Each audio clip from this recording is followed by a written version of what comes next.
утро, дорогие друзья! Сегодня я приехал учиться в училище. Сегодня еще время пока рано, 7 утра где-то. Уроки начнутся у нас в 8 часов, как обычно. Будет 4 пары. А вот это вот мое место, где я вот обучаюсь. На первой парте, рядом вот с учителем.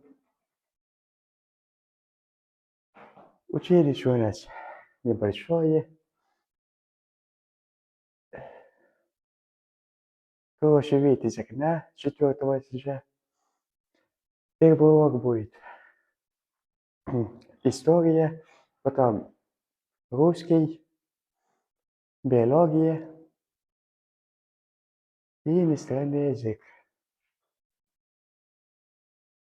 Заканчивается они, как обычно, к 3 часам.